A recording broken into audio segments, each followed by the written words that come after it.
International Marketing Director, Christy May Gurnes. The screen is yours, ma'am. Good morning. Good morning, everyone. Good morning. Good morning, everyone. So, naririnig niyo ba ako? So, by the way, I am International Marketing Director May Gornes from Davao City. Kaway-kaway sa mga taga Davao dyan. Marami ako nakita kanina ng mga taga Davao. They are so early. They are very excited, no? Na matuto na naman another mindset workshop. So, type 1 if you are all excited, no? Grabe, pinaghandaan ko talaga itong topic ko sa inyo and I'm so excited kasi kagabi pa lang, pinaghandaan ko na kahapon, tapos kaninang umaga, wow, si Christian Ting, excited, si Ma'am Twings, si Als, Boyles from ano, from Bukidnon. So, my topic for this morning is so basic lang talaga. Kasi alam naman natin, no, malapit na yung cut-off, closing time. Yes or yes? Hi, Sir June! Nag June Igot, Sir June Igot. Nagsabi siya, yes.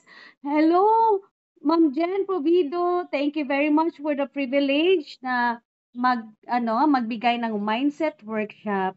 So, I will start na sa topic ko. Very basic lang talaga siya. Sabi ko nga sa mga business partners ko, yes, good morning, Pretty Rodeline Gianan from Midsayap, North Cotabato. So, sabi ko nga, napakasimple lang ng topic ko ngayon, pero it's a realization po sa atin. Kasi ang iba is nakakalimutan na ito or wala lang talagang nagre-remind or walang nag-push or nagapukpok. So, very basic. Why network marketing? Bakit hindi na lang tayo maging abogado or magiging public school teacher? Bakit itong gawin natin na business? Bakit hindi na lang yung ibang businesses, 'di ba? Bakit hindi na lang tayo maggawa ng sari-sari store or convenience store or anything? Are you all excited? Type yes if you are all excited kasi mag-start na ako sa topic ko. Kasi ang alam naman natin, ang network marketing, ito na yung gipredict ni Paul Zane Pilzer na business of the 21st century. Yes, sabi ni Arnel Gornes, yes daw. Si Ma'am Erlita Leones, miss na miss ko na siya, nasa Cebu City. Yes! Very excited. Si Mayrin Sanita, yes. They are all engaging. So, next slides ko is, bakit nga ba network marketing? But I will start this topic sa isang story. Gusto niyo ba ng story? Para makarelate po tayo. Sige. May isang fox. Tsaka, ang bida dito, isang rabbit at isang fox. Alam naman natin, no? Ang fox, ang speed nila, gabi, mas mabilis sila sa rabbit. Tapos, itong rabbit naman is, yung strength niya is yung tainga niya, di ba? Mahaba, kaya madali silang makarinig. Sabi ng fox, ito, grabe ang fox, no? Ano siya, yung hambugiro. Ano ba yan? Hambugiro, sabi niya doon sa ibang mga ano niya, yung group of flock of fox, sabi niya. Ay, ngayong lunch na ito, nakita niyo yung rabbit? Yeah, mayabang, sabi ng friend. Nakita mo yung rabbit? Yun ang lunch ko ngayon. So, sino ba hindi pa dyan nag-lunch? No? Bakit wala akong picture? Hindi niyo ba ako makita? Okay. Sabi niya, ay kainin ko yung, yan ang lunch ko ngayon. Kasi gutom na ako. Kasi ako, nag-fasting. Hindi ako kanina nag-breakfast. Kaya ngayon, mag-lunch ako. Gusto ko yung rabbit na yun kasi nakita ko. So sabi niya, tignan niyo ako makasama. Madali ko lang yang habulin. So, morning 11 a.m. Anong oras ba ngayon? Oh, mag-11 na. Hinabol niya yung rabbit. Pero yung rabbit nakarinig pala. Sabi niya, hala, kainin ako. Ayun, tumakbo si Rabbit, tapos hinabol siya ni Fox. Takbo, hala, si Rabbit, lahat ng lakas niya, binigay niya. Kasi he's running for his life. At yung Fox na naman, gutom na siya, gusto niya niyang kainin. Kaya hinabol niya ng hinabol, hindi niya naabutan kasi mabilis din dito si Rabbit. Tapos grabe na ang nervyos ni Rabbit, 'di ba? Hanggang 3 PM na lang hindi pa nahabol ni Fox si Rabbit. Pagod na siya tapos gutom na siya. Hanggang gumabi na lang, hindi pa nahabol ni Fox si Rabbit. 'Di ba yung Fox makakita pag gabi? Pero inabol pa rin niya, pero si Rabbit kahit malabo yung paningin niya, hala, takbo pa rin siya ng takbo. Pinakiramdaman niya lang kung saan si Fox hanggang nagmadaling araw na lang, mga 10 o'clock, 1 a.m., hindi pa naabutan. So 12 hours na, no? More than 12 hours na niyang hinabol si Rabbit pero hindi pa rin niya naabutan. Kaya nag-give up si Fox. Sabi niya, bukas na lang ako maghanap. Total, pwede naman ako kasi I'm on diet, 'di ba? I'm on diet. So, mag-fasting na lang ako, sabi niya. Tapos, ito namang si Rabbit, of course, kasi huminto na si Fox, hinakaligtas si Rabbit. So, ano ang moral lesson dyan? Oh, anong moral lesson dyan? Alam niyo ba? Ang moral lesson dyan is si Fox is running lang for the meal. Pero si Rabbit running for his life. 'Di ba? Kaya kahit na pagod si Rabbit, kahit na malabo na yung mata niya paggabi, pero hindi pa rin siya naabutan ni Fox kasi binigay niya yung lahat ng ano niya, lakas. Yun ang difference din, 'di ba? Yung mga distributors, ano ka ba? Si Fox or si Rabbit? Kung si Fox ka, ginawa mo lang tong business na to for survival? Parang pangkain lang? Or pang-load lang ba? Huh? Or ikaw ba si Rabbit na ginawa mo ito para sa iyong future, sa iyong life, para you are running after your life? Yes, sabi ni Ma'am LV, I'm a rabbit, no? Sino pa dyan? Ano pa ang ano niya? Kasi alam niyo naman, pag si Fox ka, pag napagod, pag hindi mo na, parang hindi ito yung expectation ko. Parang gusto ko, ay yung ano, hindi ito yung expectation ko. Mahirap naman pala ang mag-lifestyles. So may mag-sign up, tapos umatras. Tapos marami ka masyadong in-invite sa Hope, pero ang nag-appear lang is yung sarili mo lang. 'Di ba? Sino ba diyan ang madaling sumuko? Running for my future like a rabbit. Sabi ni NMD Feli tumamak. 'Di ba? Malaki yung difference nila kasi pwede lang huminto si Fox kasi gutom lang naman yan. Tomorrow, diet pa siya, fasting pa siya, 'di ba? Etong si Rabbit, pag mahuli siya, finish na yung life niya. So, sino ba dyan? Comment down below kung si Fox ka ba o si Rabbit. No? Ito, next slides ko is, ito, makita nyo, lunch or life. 'Di ba kung lunch lang talaga ang habol natin dito sa lifestyles, madali ka lang sumuko. Yes, madali ka lang sumuko. Tapos, madali ano lang, may mga negative lang. Akala mo ikaw lang ang naka-encounter niyan.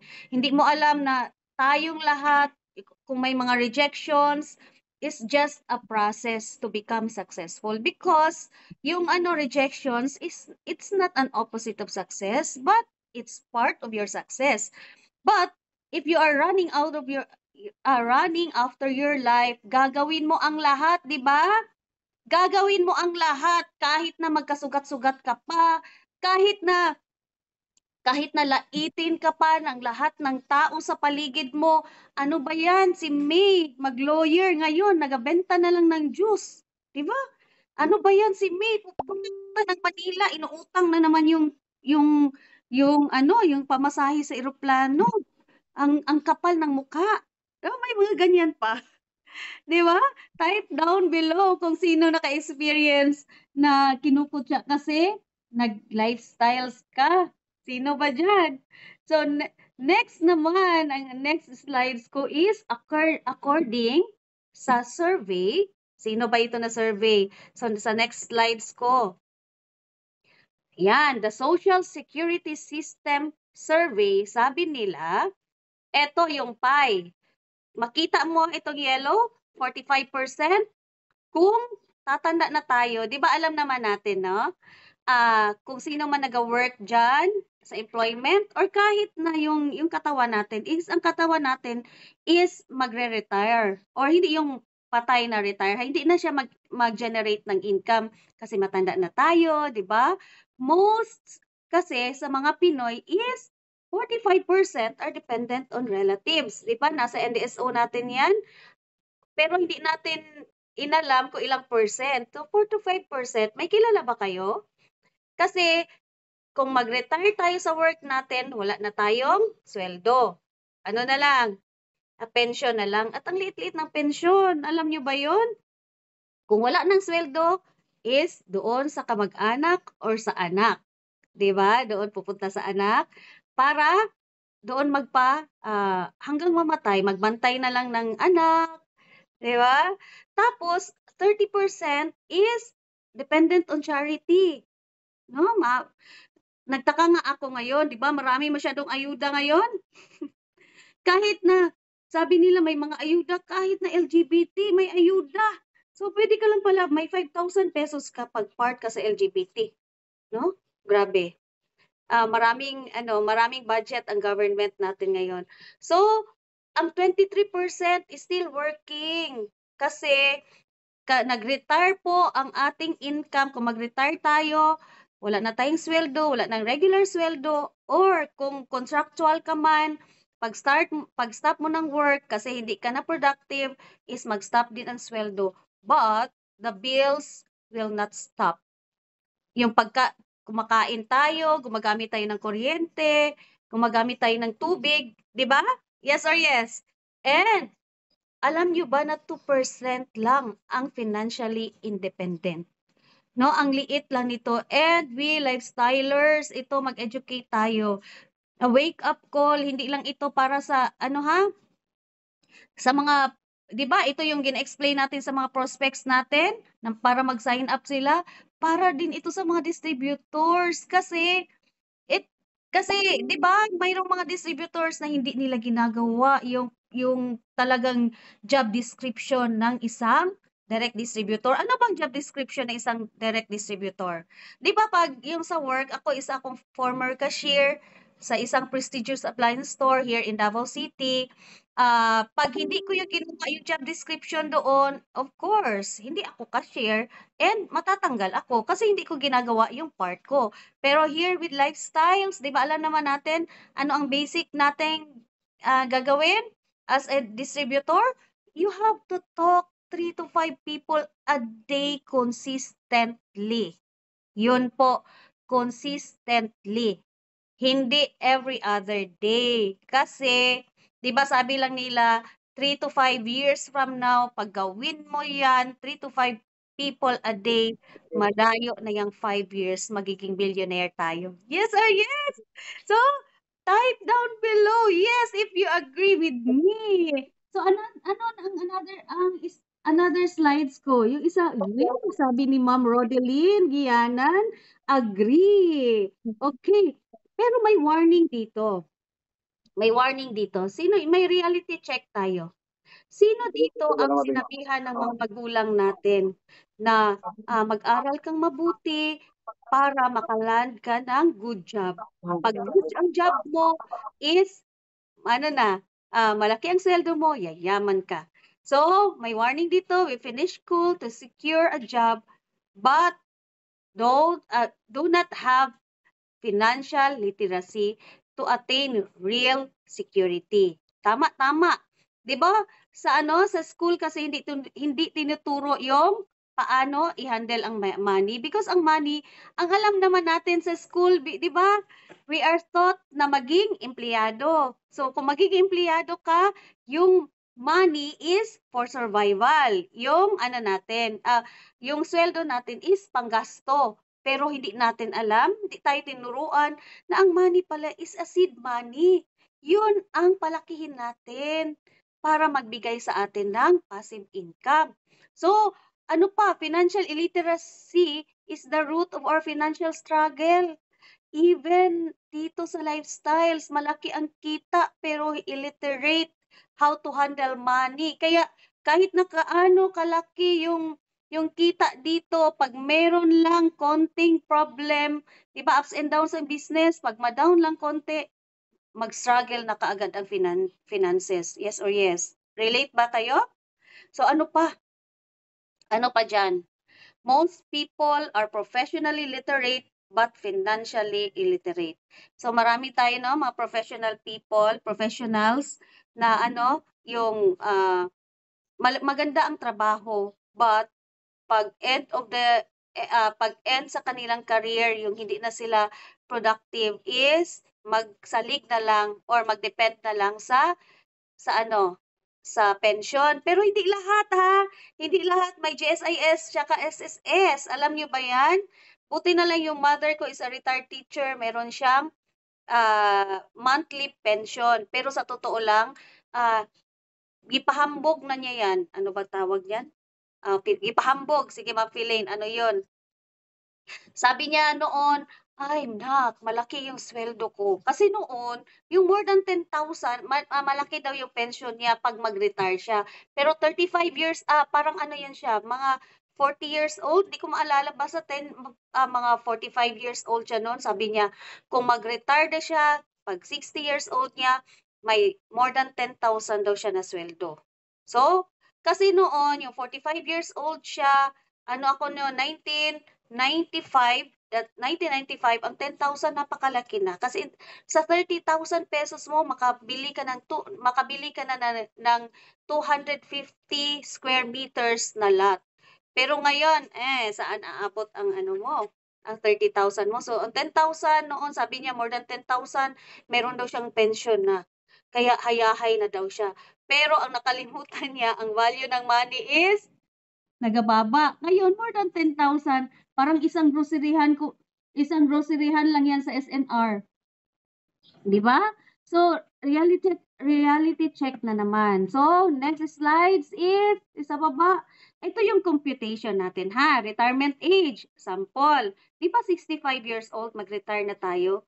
Years in school natin is 22 years. Alam nyo ba yon? 1/3 of our life is nasa school. Kasi parang 19 years tayo, 3 years sa kindergarten. Tapos kay may K to 12 ngayon, 6 plus 6, 12, 13. 6 plus 6, 12 years. 12 years sa ano, sa school, 12 years sa formal education, and sa college na naman sa masteral, ano ba? Another 4 to 7 years, depende sa course natin, di ba? So, ang 22 years tayo na nasa school and working for others is 43 years. Di ba? Two-third of our life. May enjoy kaya natin itong 43 years. Meron tayong sweldo. Okay pa yung katawan natin kasi bata pa tayo. Pero wala tayong time to enjoy our money. Tapos hindi din natin ma-enjoy yung money natin kasi from hand to mouth lang. Yung nandun kami sa Mati, sa Marayag, sabi ng teacher na doon, okay lang naman, sakto daw yung sweldo nila. Pero nung tinanong ko, bakit ka nag-loan? Kasi may bibilhin daw sila, may ipa-renovate, ganon, may emergency. So, ang sabi ko, hindi yan siya sakto. Kaya kung sakto, hindi ka mag-loan. Ayun, kaya magsa-sign up na naman siya. Doon, marami doon. 6 teachers ang mag 40% discount for this month. Kaya congratulations to soon to be. I will declare na Executive Director Janet Avellana from Marayag. Marayag, Lupon daw yan siya, pero Mati ang ano na lang. Mas malapit sila sa Mati. Yes or yes? Yes, sabi ni Ma'am Luigi from Davao City, and Ma'am Philaine from Davao City. Then next slides ko, ano nga ito? Ito, sad to say, people work their lives for somebody and end up saving nothing when retirement period comes. Yes or yes, sabi kay ni Ma'am LV. Yes, sabi ni Ma'am Janet from Marayag. Yes, sabi ni NMD Erlinda General, gamay jud ang 10K karon. Yes, napakaliit ng 10K ngayon, no? So, sad to say, kung sino man yung nasa employment ngayon, di ba sabi nila, if you are running lang for your lunch, ang iba dito, pag professional, is mag-quit sa lifestyles, ay balik na lang ako ng trabaho. Pero hindi nila alam, if you will not sacrifice now, your future will sacrifice. Kasi tinuruan kasi tayo doon sa school, di ba? Na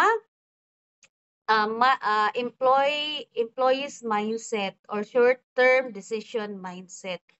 Yes or yes? So next na slides ko is, ano ba ito din, ha? Real talk ito. Formal education will make you a living. 'Di ba? Self-education will make you a fortune. Yung formal education natin, ano lang yan siya? Pang ano lang natin, yung gasto lang natin sa bahay, for monthly expenses lang natin, yung food natin. Noong unang panahon, yung yung before pandemic, yung 10,000 mo, kung mag-grocery ka ng 5,000, mapuno na yung cart mo. Pero ngayon, mag-grocery ka ng 5,000, hindi pa mapuno yung cart mo. Cart naman ngayon sa SNR, di ba? Malaki yung cart sa SNR. Kasi noon, challenge ko kasi yung sarili ko. Kasi yung pangarap ko, short term ko na pangarap noon, kung mag-daydream ako, pumupunta ako ng SNR. Sabi ko, "Hay, ang ganda yung sa loob ng cart." Kasi parang hindi ko kilala yung mga yung mga items doon kasi doon ako sa counter.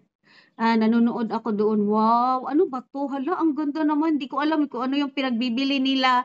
Kasi mga imported, 'di ba? Sabi ko, one of these days is mapupuno ko yung cart ko, punuin ko, tapos grocery ko yan siya lahat. Sabi ko kaya, nung dumating yung ano ba yan, yung pay in, yung kapa-kapa, ay akala ko yun na, nag-pay in ako ng marami para maka-grocery ako doon, kung maka-pay out, maka-grocery ako sino dyan nakasali, maka-grocery ako doon sa SNR. Pero mali pala yun, no? Alam niyo ba ang wake up call ko, wala siyang pain. Hindi mo madidiscover talaga. 'Di ba experience is the best teacher. Sinabihan na kami na wag mag-pay in kasi scam na 'yan, pero alam niyo naman gusto natin ng mabilisan kasi 'di ba dreamer tayo. Agoy, diyan na stress kuya ko sa kapa. Alam nyo, lahat ng problem, depende lang naman ang interpretation natin dyan. Pwede tayong ma-stress or malugmok tayo. Pwede din natin yung gawing lesson para mas stronger tayo. Then, ginawa ko siyang lesson kasi sabi ko yung term na payout, di ba always naman tayo nag-payout every 21st day of the month. Sabi ko, payout na lang sa lifestyles. Sigurado pa. Kaya yun, ginawa ko yung business.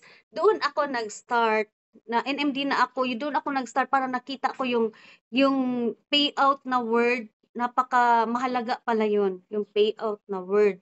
Kaya payout sa lifestyles. Kaya hanggang ngayon, from the very start naman, wala naman akong siguro for my 10 years here with lifestyles, parang isang beses or dalawang beses, parang hindi dalawang beses lang, meron talaga akong cheque. Kasi, ano ako is, hindi, yung anong sinasabi ng mentor ko or ng upline ko, sinusunod ko. Sabi na qualify ako. Pag hindi talaga kaya, tapos nag-commit ako na mag-qualify, iisa lang bote yung nabenta ko. So wala akong pang-rolling, 'di ba? Pero sabi mag-qualify because it's discipline, whatever it takes mag-qualify. Kaya nanghiram ako ng pera. Kaya ito, buti na lang yung mother ko ang hinihiraman ko ng pera kaya walang interest. Pero yung ano niya, yung money niya sa bangko, naging intra lahat. Sinong naka-relate diyan? Buti na lang. Yung mga bote kasi ng intra, parang tingin ko diyan, sabi ng mentor ko noon is, every bote ng intra is yun yung mga tao na kinakausap mo. Baka isang ulo diyan, isang intra mo diyan, ang makainom diyan is yung GMD mo. Kaya hindi ako nanghinayang until now, hindi ako liquid. Kahit na ilagay ko pa lahat sa stocks ang pera ko, walang problema because alam ko every time na mag-buy ako ng intra or nang mag-qualify ako, mag-qualify ako, bibili ako ng intra sa office, one of the, yung mga intra doon na lalabas at papasok sa inventory ko is magiging GMDs. Di ba? Baka mga GMDs yun sila. So next slides ko is, ano pa? Eto, maniwala talaga ako dito kay Robert Kiyosaki kasi financial guru siya.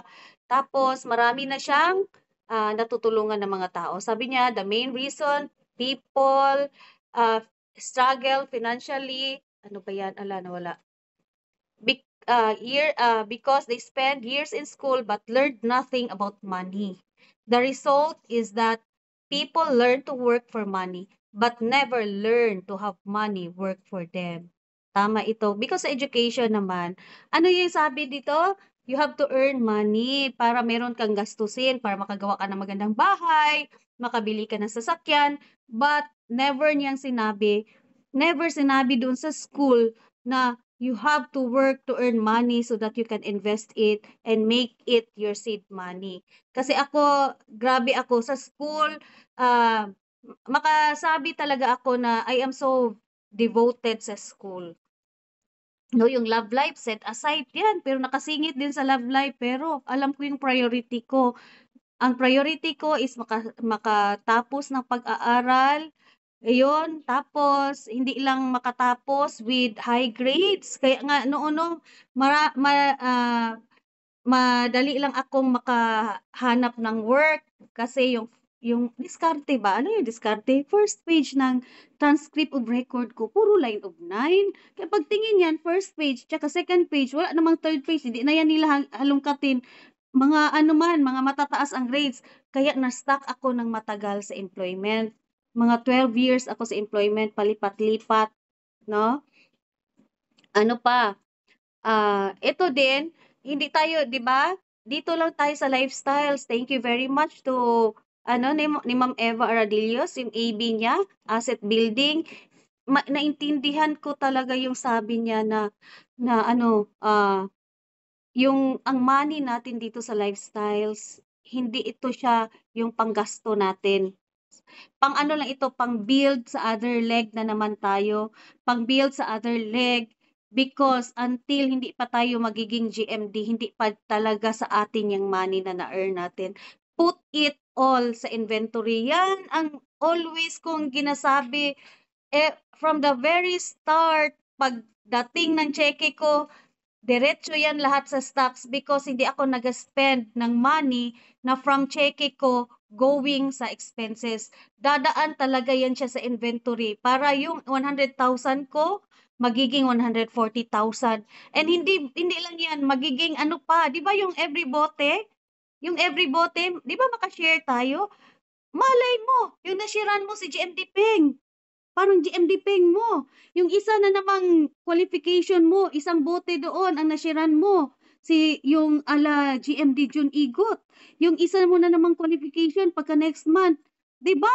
Ala Eva Aradillos, yun ang sinasabi ko. Pero pag yung money natin, yung cheque natin, diretso pang bayad sa utang, anong ginagawa natin, tapos yung ano mo na lang, yung pera mo lang dyan, is, ay, iruling ko lang itong isang bitikit. 'Di ba? Tapos kung may cheque ka, hindi mo, ibili ka agad ng stock. So, mag-tempt ka na gastusin yun. Ay, hindi ako galit. Parang ano, then, tumaas yung ano ko, yung ano ko, yung pitch ko. Kasi yun yung sekreto ko. Hindi naman talaga ako super galing sa field. Kaso lang, sabi nga nila, diskarte lang ang life. Diskarte lang ang life. So, next slides ko is, ano ba? Ano? Ay, excited na naman ako. Ito. Sino yung nasa employment? Ito yung sa employment, yung rat race. 'Di ba? From the very start, sabi ko talaga yung nasa employment ako. Ewan ko, bakit ako nag-aral? Tapos ma-realize ko lang pala na I don't want to be in employment na mag-retire yung kagaya sabi ko nakita ko kasi yung mother ko na kahit nagaano yung kaganda yung trabaho niya, nag-end din siya na broke. Alam niyo kung bakit? Kasi pag-retire niya siyempre ginawa niya yung 'di ba, patay-patay na work. So, anong expect mo? Patay-patay din na health. No, tapos 'pag mag-retire, anong gagawin mo? Magmukmok na lang or puwede din, sige i-enjoy ko 'tong retirement ko. Pero nakakasawa kung always ka na lang wala kang goal sa life, wala ka kasing goal sa life 'pag mag-retire ka na. Ano na lang para makakain na lang, magbantay sa apo, pero dito sa lifestyles 'no, kung mag-business ka hindi ka sa rat race. Ang rat race kasi work, pay bills, work, pay bills, work, pay bills, then die. Work, pay bills, ganun lang. So, next is, ano ba?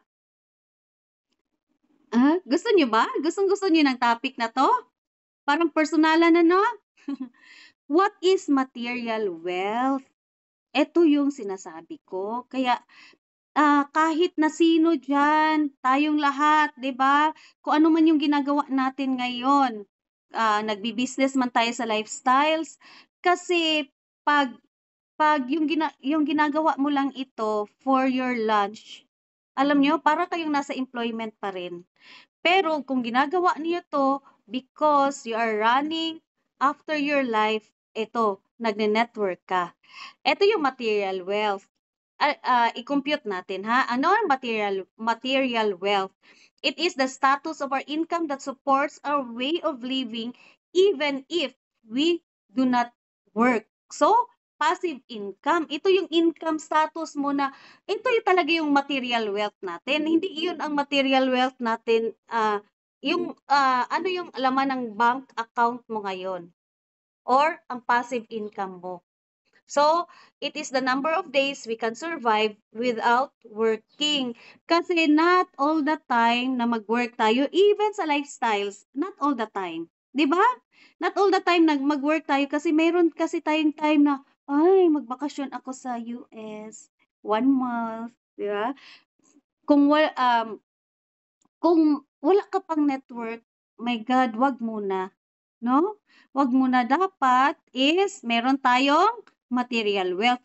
Paano ba i-compute yung material wealth? Kasi sa mga businessman, ito yung sabi nila, uy, ano ang net worth mo? 'Di ba? Net worth mo. Yung sa mga nagtatrabaho, uy, magkano ang sweldo mo? Ikaw na naman dito sa lifestyles, magkano ang savings mo ngayon?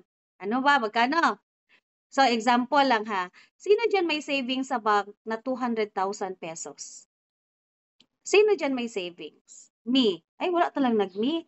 If ever lang, ikaw ang breadwinner dito, ikaw ang breadwinner is, halimbawa lang, your monthly expenses is 50,000.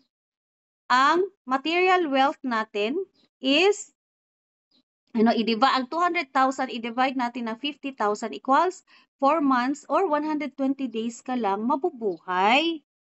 What if yung hindi, yun ang always natin ilagay sa isip natin every now and then, kailangan natin mag-save, kailangan natin i-invest yung money natin na mag-produce ng another passive income, di ba?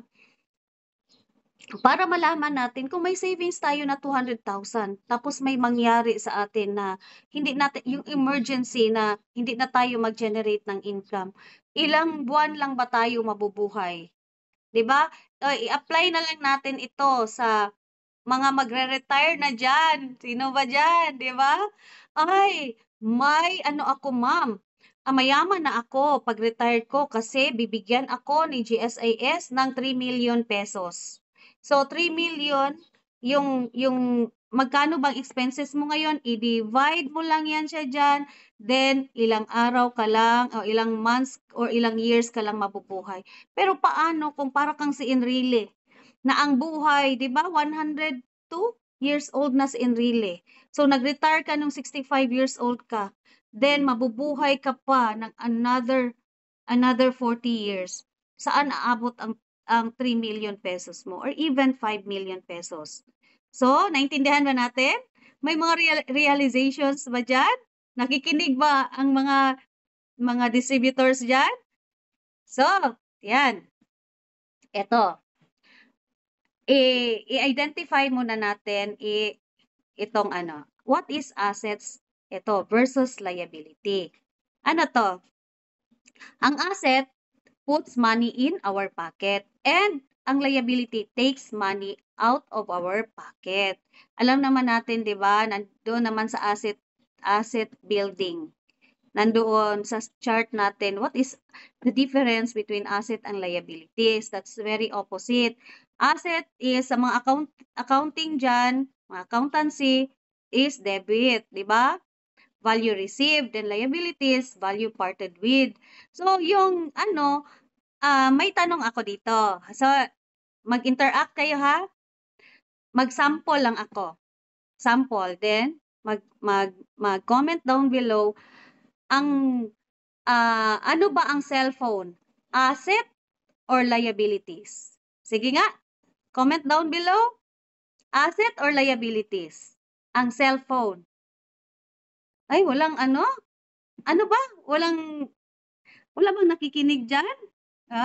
Sabi ni Jillian is asset. Tapos sabi ni Ma'am Twings, depende. Sabi ni Ma'am Sarah is liabilities. Mayroon din nagsabi ng asset. Asset. So, ano ba? For me, asset siya. Tapos, anong ang car? Ang car na naman, asset o liabilities? Car. So, ang car, asset ba siya or liabilities? Wait ko nga dito. Sabi ni Ma'am LV, asset. Sabi na naman ni Goldie Vega, liabilities. Ni Marie Joy, liabilities. Ni Ma'am Philaine, in lifestyles, it is an asset. So, si Rona Pingoy, sabi niya, it's an asset. So, last question ko. Asset, kung ginagamit para sa income. So, dito sa Jensen, liabilities kasi traffic. Ano ba? Last question, ang house, bahay. Ano ba yan? Asset or liabilities? Sige nga, sa mga lifestylers, ginagamit pang STP and deliver sa product ang car. So, sabi na Ma'am Twings, ang bahay is an asset. Ano ba yung liabilities? Sabi ni Ma'am Luigi is liabilities. So, liabilities, ano pa? Asset, if for rent. Sabi ni Sir Arnel Gornes. Then, sabi ni Ma'am Twings is asset lang yan pag parentahan. Of course, no. Ang mga taga-lifestyles ba, matatalino. Mayroong mga tumpak dyan na answer. Ang answer talaga dito is depende. Yon. Most of you, parang may mga reasons, di ba? Yes, depende. Kasi ang cellphone, pwede siyang maging liabilities kung pang games mo lang, pang TikTok, ganon. Pero kung gawin mo siya na pang business mo, kasi pang communicate mo sa mga business partners mo, doon ka mag-picture para maganda yung picture natin, di ba? Swim with a butanding. Tapos, so magdepende siya. Pwede siyang asset, pwede siyang liabilities, and also the car. Pero pag gamitin mo yung car na pang pogi-pogi lang, pang hatid sundo sa mga anak natin, is magiging liability siya. Pag, kagaya sa lifestyles, kung mayroon ding iba dyan, liabilities ang car kahit na nasa lifestyles. Alam niyo kung bakit? Hindi marunong mag-drive. Pinapagamit pa rin, nag-commute. Tapos ginagamit ng kapatid, yung husband na hindi naga-lifestyles. Di ba? So, magiging liabilities. Pero, dapat gamitin natin Gamitin natin yan siya sa income generating natin dito sa lifestyles. And of course, ang bahay na naman it is liabilities kung tinitirhan lang natin. Kaya sabi ko sa inyo, pag tayo hindi naman tayo super yaman pa na kagaya ni ano, yung average pa lang, may income pa lang dito sa lifestyles. Ang income dito kahit na ah, IMD income ka 500,000 pesos but still gawin muna natin siya na pang-ruling pa siya. Pang-buy ng mga assets natin na mag-generate ng income kasi hindi pa dapat billionaire tayo. Di ba 165 million a month? What is 500,000 pesos a month? That's very minimal. Yes or yes? Kung yung gawin lang natin ng tama, yung lahat, sinabi lahat, yung mag-weekly plan, STP, 3 to 5 people a day, lahat-lahat yan. Gawin natin yan straight for 10 years, even GMD ka na 165 million is very possible now because meron na tayong katuwang which is our internet. Then, di ba may digital marketing na? So, malawak na yung world natin, malawak na yung mga potential prospects natin. So next, parang ito ang economic trend natin ngayon. Dapat maging aware tayo nito ha. Magiging aware tayo lahat nito. Pag aware tayong lahat nito, ay, alam ko, pagkatapos ng workshop na ito, magkabuang na og, activities ang mga taga-lifestyles. Alam niyo kung bakit. Ito yung always kong sinasabi sa inyo, lalo na sa mga distributors ko. Yung awareness.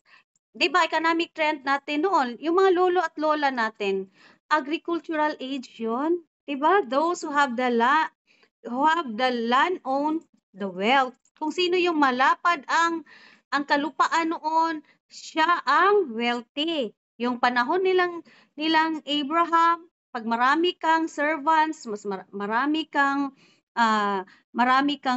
tupa, di ba, hayop, yun, wealthy ka. Malaki yung lupain mo, wealthy ka. Yung noon, yung noong unang panahon. Kasi ngayon, pag ngayon kasi, magiging wealthy ka rin. Kaso lang, di ba? Ano yung sabi ng natin? Sa law natin, pag mag-own ka ng napakalaking lupa, ibigay mo yan siya sa tenant mo if nakatira sila dyan more than 7 years. So, wala rin yan. Kaya yung bihira na lang ngayon ang mga nag-o-own ng malalaking land. So, then another one, 'di ba? Nag-evolve ang world, naging industrial age na tayo, yung panahon ng mga parents natin. 'Di ba? Hindi na padamihan ng lupa, kundi ano na 'yon? Pag meron kang machinery, you own a wealth. 'Di ba? Pag meron kang factory, meron kang paggawaan ng mga damit, ganon. 'Di ba? Ano din ito sa education na naman. Pag naka-graduate ka noon, makakita ka ng magandang trabaho. Kasi sa industrial age, bago pa lang. Kaya noon, tama yung sabi ng hindi, sino ba dito? Ang lola at lolo ko, kasi 45 na ako ngayon, tapos matagal nag-asawa yung yung parents ko. Kaya yung lolo ko noon, nandito sila sa agricultural age. Yung iba naman, may lolo kayo dyan na industrial age pa. So, yung industrial age natin is, di ba meron kayong yung kagaya na lang ng yung sa husband ko, pwede lang noon, isa lang ang magtatrabaho. Kaya na niyang buhayin ang 12 niya na anak. Kasi noong unang panahon, di ba, law of supply and demand, konti lang ang nakakapag-aral, konti lang ang graduate, kaya makahanap sila ng magandang trabaho. Maraming benefits noon, libreng paaral sa mga anak, libreng bugas, 'di ba? Low maintenance pa, uupo. Tapos ngayon, alam nyo naman, ngayon, law of supply and demands, marami na masyadong graduates compare sa mga trabaho. Kaya, binabargain na tayo. Diba? Alam nyo yun, that's real talk. And meron akong, yung economic trend natin ngayon, After year 2000, ito na yung information age. Pag may alam ka lang sa technology, yayaman ka. Yes, daming learning, sabi ni Sir Joe. Oo, 'di ba? Very basic lang. Nakaka-relate ba kayo? Na-relate nyo lang? Na-relate nyo? Type yes. Yes, congrats everyone. Yes, nakarelate sila, sabi ni Sir Joe Dulugin. Yes, sabi ni Ma'am Twings. Gusto niyo yung ano natin, topic? Parang ano lang no? Very simple, parang magpa-realize lang tayo. Very basic siya. Please see, oh yeah. Kasi ngayon, ito na yung sabi ko, awareness na awareness. Magiging aware tayo kung aware lang tayo, lalo na sa technology, open lang yung mind natin kasi yung mind natin, it's like a parachute na hindi tayo mamamatay or hindi tayo mahagbong, hindi tayo ma-fail if naka-open na siya. Tama ba yun? Sus, kung Bisaya lang din na. So, ito, Tagalog kasi. Sige, bear with me. 'Di ba? Pag open lang yung mind natin, sabi, ay mom, hindi kasi ako marunong sa technology. Wala kang choice. Wala ka talagang choice because awareness na ngayon. Yeah, sabi dito, information age na po tayo. Patay na yun. Information age na tayo. Those who have the right ideas, information, and network. So, network na po. Kung hindi ka, yung information, di ba, pag-aralan natin yan, then pag may network ka ngayon, mayaman ka. Yun ang sabi. Kaya, why network marketing? Kasi, ang wealth natin ngayon is network. Hindi na po lupa, hindi na po machinery. Kasi nasa digital world na tayo ngayon. Ang asset na natin gumagalaw, mga tao. Ang asset natin is, 'di ba? Sabi noon, you have to dig a gold. Physically dig para makita mo ang gold. Pero ngayon, meron ng digital gold. Alam niyo ba 'yon? Ano ba ang digital gold natin ngayon? 'Di ba? May mining na sa digital. Alam niyo ba 'yon? Nag-mine tayo ng gold digitally by ano ang tawag nun? I own that one noon. Binili ko lang siya ng 100,000. Ngayon ang 100,000 kasi nagamahal na siya is 2 million na ang isa. Kaso lang binenta ko noon. Kasi wala akong mentor about dyan. Ano nga yun? Tawag? Yung ginamine, digital mining of gold. Wala nang, yes, Bitcoin. Tama, Bitcoin. Bitcoin na po ang gold natin ngayon. So, next slides. Next slides natin is, ano bang gusto natin? Ano ba yung dream natin? Diba, here with lifestyles, 165 million a month? Oh, ano ba? Gusto ko yung 25 million na house. Alam niyo ba ang 25 million na house ngayon? Hindi na kasing laki niyang nakita niyo sa picture. Oh, tinipid na yan. Kung ganyan kalaki, tinipid na yan ng contractor. Anong gusto mo? Gusto ko mag-own ng sasakyan, yung sports car, di ba? 86 QLPL Joe Valero, 15 million worth na sports car. Ferrari, di ba? Oh, ano pa? Gusto ko ng vacation, yung vacation na lahat ng family ko ma-enjoy.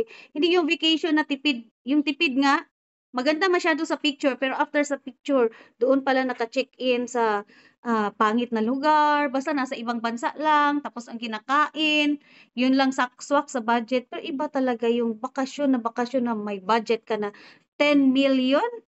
'Di ba? Kasama mo lahat ng kamag-anak mo tapos may 10 million ka. Hindi lahat ng kamag-anak, lahat ng kapatid tsaka mga pamangkin mo. Sinong gusto niyan? Tapos may savings ka sa bank na hindi bababa ng 50 million. Sinong gusto niyan? Na? Type me. Type me. Wala. Malabo? Ay, sabi ni Ma'am LV. Me. Wow, me.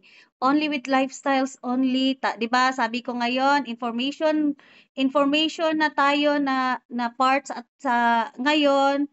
Kaya alam na natin ang gagawin. We have to own a network or be educated in digital information. Okay, pero ang tanong, next slides. Ano ang tanong?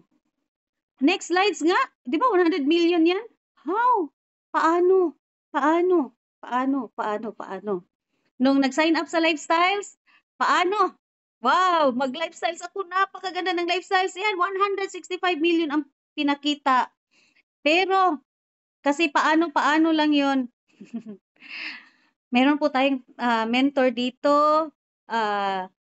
Basta nasa right vehicle tayo, wala ka nang hahanapin pa. Nasa right vehicle tayo, kailangan lang natin magpa-guide, kailangan lang nating i-remind ng mga ganito.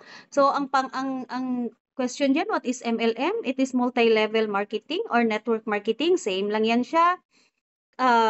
Kung diskumpiyado pa tayo, read the book. Ito, Why We Recommend Network Marketing with these two men. Very siya, reliable. Hindi yung mga buraot natin na mga negative na mga silingan. Sabi pa na magsali ka niyang network marketing, na purday man si bla bla bla bla. Tapos kung makinig ka doon, ay hindi kayayaman kagaya nitong mga mayayaman na tao. Author nito is si Donald Trump. Diba? Napakayaman.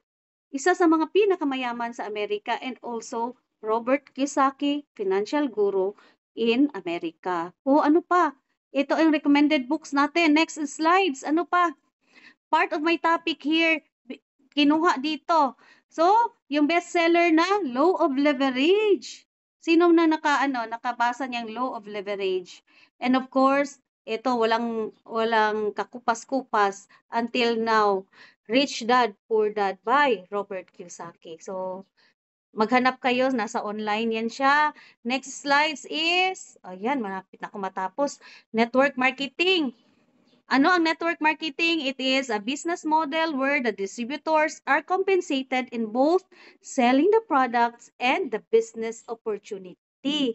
Hala, grabe no?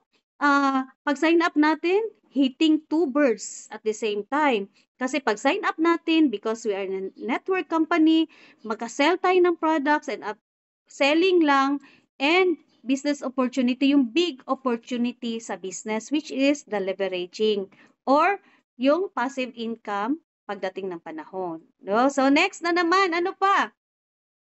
Kinds of business system. Marami tayong business systems ngayon. Awareness lang ito sa atin, ha? Awareness lang ito. Kasi yung iba kasi, akala nila, pag may business ka, business owner ka na, malaki na kaagad ang kita. Meron po tayong conventional or traditional business, di ba? Mostly yung mga yung mga OFW ay punta ng ibang bansa kasi ito pala, pag dito sa Pilipinas, pag ang mindset mo gusto mo lang maging empleyado, wag dito. Punta ka doon sa sa abroad para kikita ka ng malaki kung employment. Pero kung mag-business ka, stay sa Philippines kasi ang Pilipinas ngayon is growing pa.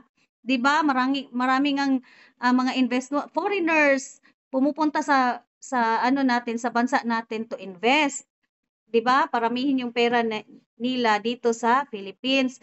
Pero ang mga Pinoy kasi employees mindset, pupunta sa abroad para maghanap ng pera doon. No? Itong pag may conventional or traditional business ka, ito yung groceries, computer shops, and salon, yung mga OFW, pag nakaipon ng pera kasi wala silang mga friends na yung mga, di ba, the same feather flocks together, average lang din, yung mga employees mindset pa din, gusto natin yung magtuyo ng grocery, no? Magtayo ng computer shops, ng salon, itong computer shops, wala na ito ngayon, or magtayo ng boarding house, ng building na parentahan. Pero ano ba yun, sabi ni Ma'am Eva? Third phase pa yun. To be aware sa atin. Thank you, Ma'am Eva Aradillos, sa pagbigay ng awareness niyan. Then, ano pa? Meron ding franchising o yung fast food, convenience store. Ito yung milk tea house. Hindi masyado yan. Malaki ang OPEX niyan o operational expenses. Pag ang OPEX mo is malaki, kagaya niyang conventional, traditional, and franchising, hindi siya pwede, hindi siya, parang hindi ka makatolerate ng mga ups and downs because sa ups, konti lang siya ang profit, sa down, maapektuhan ka agad. Kaya ang average dito sa Philippines, 2 out of 10. Dalawang traditional business lang ang makasugakod within 10 years. So, ang laki, no? Ay, ang liit ng chance natin na mag-succeed sa franchising, ay, sa conventional or traditional business. Pero dito sa franchising naman, ang ROI dito is more than 10 years. Dito sa conventional, 5 years lang, pero very risky kasi walang namang magtuturo sa atin dyan. Pero, ang good news, merong business na zero risk, ha? High potential income, which is network marketing. And the best network marketing compensation plan in the world is only lifestyles. And ang pinakamaganda pa dito, meron tayong best best product in the world. Pag walang siguro sa lifestyles, kahit nagaano kaganda ang compensation plan natin, mahihirapan pa rin tayo. Pero take note, we have the two of the bests. 'Di ba? Kaya ano pang ano natin diyan, bakit pa tayo magpaluya-luya? Kung we have all na, 'di ba? 100%. Yes, sabi ni Sir Jun Igot. Ay, ni GMD Jun Igot. Hi, GMD. So, next, ito yung conventional business, di ba? Sa factory, piso lang ang cost, then dumaan sa wholesalers, sa middleman, sa retailers, kaya pagdating sa consumers, magiging 5 pesos na siya. Ito kasi yung always ano sa atin, no? Ginaribate sa atin. Ay, ang network marketing, pag naka-network siya, mahal masyado, malaki yung mga incentives diyan. Pero hindi nila alam na sa conventional business, ito yung pagdaanan ng natin ng product. But in network marketing, 'di ba, factory, diretso sa distributors. Then, pag distributors, may chance pa na maging consumers. Kaya maka-avail tayo ng napaka-low price. Oh. At pag magiging distributor naman tayo, napakalaki ng profit margin natin. Yes or yes. And take note, wala siyang big OPEX, operational expenses. Kasi pwede na nating i-market sa internet. Pero mayroon lang kasi itong network marketing, 'di ba? Yung doon, 'di ba, nakita mo lifestyles, doon 'di ba may conventional, may franchising, din sa lifestyles, MLM, network marketing. Kaya madali lang magsuko kasi yung mga yung nag-sign up dito is because kasi wala ka kasing gina-maintain na operational expenses. 'Di ba? Hindi kagaya sa traditional, mapugos ka or mapilitan ka na gawin talaga yung business kasi kahit kung down moment mo, hindi ka pwede mag-stop kasi yung operational expenses mo is steady. Pero sa network marketing kasi, pag maluya, mag-ano muna, stop muna ako, mag-ano muna ako. Kasi wala naman tayong operational expenses na kung hindi natin gawin ang business, di wala tayong expenses sa pamasahe. Di ba? Wala tayong expenses sa mga, kaya sabi ni Sir Jun, May, wala kang utang? Wala, sir. Magbili ka ng Ford Everest. Kaya ngayon, I am driving Ford Everest Titanium Automatic. So, next slide is, ano ba? Oo, kasi 'di ba 'yan na lang yung expenses ko pero hindi pa siya expenses. So, dapat ma-eliminate eliminated dito sa conventional yung kung sa network marketing ma-eliminate na yung tatlo diyan. So, next slides is ano pa? Anong active income received from performing a service, tips or salaries? You are exerting your time, money, and effort to earn money. But sad to say, we only have 24 hours a day. 'Di ba? We only have 24 hours a day. Limited ang income natin. Kung nasa sa active income din tayo, limited din ang hours natin. Kaya limited ang income. Pero alam naman natin, no? Ang tao walang satisfaction. Meaning unlimited ang imagination, pag mayroon na, nakuha na, another na naman. Kaya, kailangan yung utak natin decide na na ang income natin is residual or passive. Alam niyo ba yun? Kasi hindi tayo makontento na residual ang ano natin, ang dreams. Residual ang tao, hindi active ang dreams. Kasi unlimited ang imaginations natin, unlimited ang dapat ang income natin. So, kung makita natin dito sa residual income, sa start mo, yung effort mo 100% kasi ikaw pa lang. Sabi mo, ay, bakit ba apply? Ginawa ko namang lahat. Grabe ang effort ko 100%. Tapos yung income ko, ang liit lang. Ito na naman, pag ma-promote ka, may ED ka na, 75% effort, 25% lang income. Wag na po tayo magtaka dyan. Because an income that continues even after the work is done, it is making money while you are sleeping. Eto, wag kayong every time mayroon siyang result. Every time mag-STP tayo, may result. Kung na-reject ka, mayroon kang learnings doon. 'Di ba? Hindi natin lahat ng pangyayari dito, ma-reject ka man, ano yan siya, asset mo pa rin yan because ang asset natin is tayo. Tayo. So, yung utak natin, yung diskarte natin, pag meron na tayo niyang lahat, yun ang asset natin. Di bali, yung asset natin, hindi naman tayo employees mindset, di ba? Na kailangan yung effort natin is equivalent kaagad sa ano natin, sweldo or income. Hindi pa po ganyan. Kasi darating ang time hanggang mag-GMD ka, yun, zero effort, kaway-kaway ka lang, invite ka lang. Ang income mo 100%, 'di ba? Look at GMD Peng Mendoza, GMD June Igot, GMD Jen Provido, 'di ba? So next is ano pa? Hala, ayan, 1 hour lang sabi ni Sir Jones. So next ano ko? Next slides. Enjoy time and financial freedom. You have to enjoy it. We only live once. Kailangan risk taker tayo. Kailangan marunong tayo mag-compute sa lahat ng bagay. Kung tingin mo na yung income mo ngayon hindi makabigay sa iyo ng long time na na kaginhawaan, then hanap ka na naman ng bago. Hanap ka na ng bago. It doesn't mean na yung quitter ka, 'di ba? Halimbawa ang ganda na ng trabaho ko, manager ako sa bank. Kahit na manager ka sa bank is wala kang passive income. Darating ang time na wala ka ring pagtatanda ka na, wala ka ng income.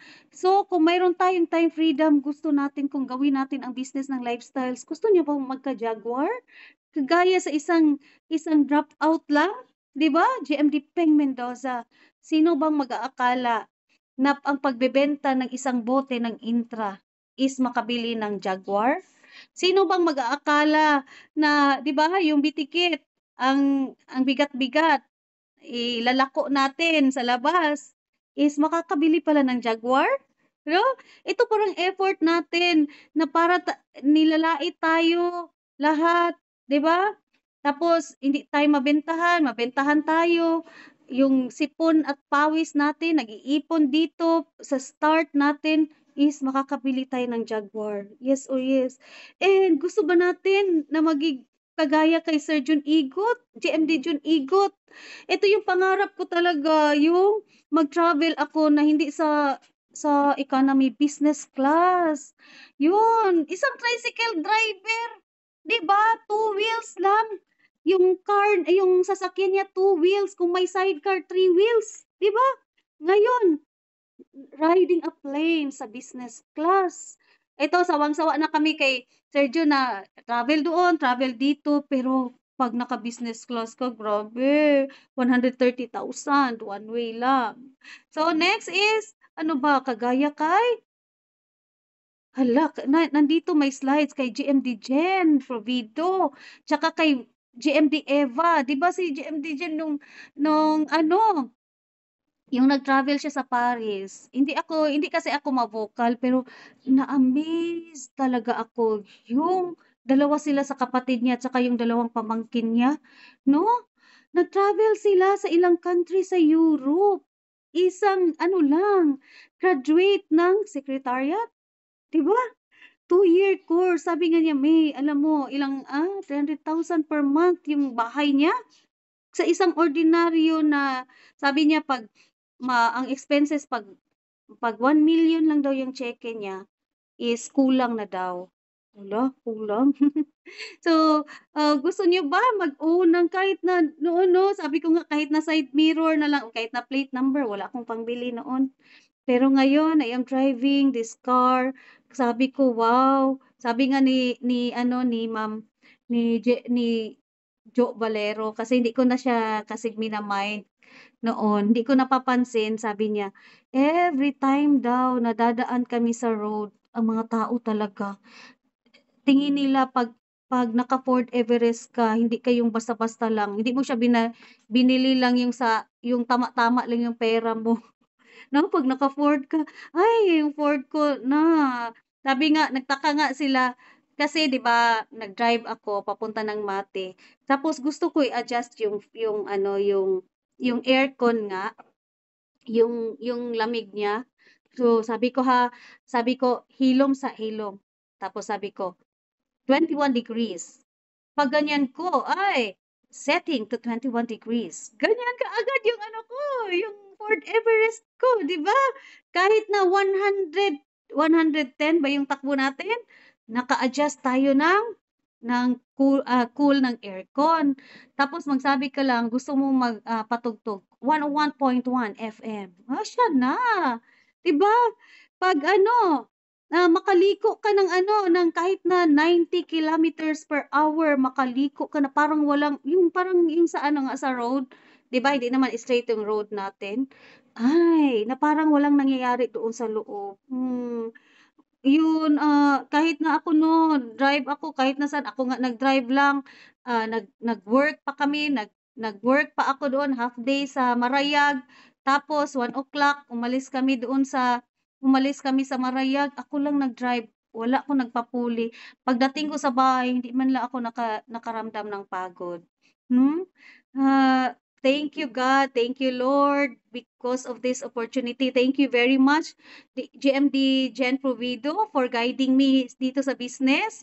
Although talagang ano no, it's my privilege na binigyan niyo ako ng time na gusto kong explore itong topic na ito kasi itong topic na ito very basic pero napakahalaga talaga sa business natin kasi pag wala kasi tayong mentor, walang magre-remind sa atin. It's very basic but we have to remind ourselves or somebody na mag-remind sa atin.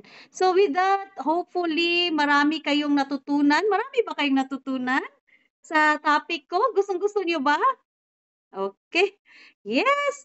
And with that, thank you very much. Bye-bye.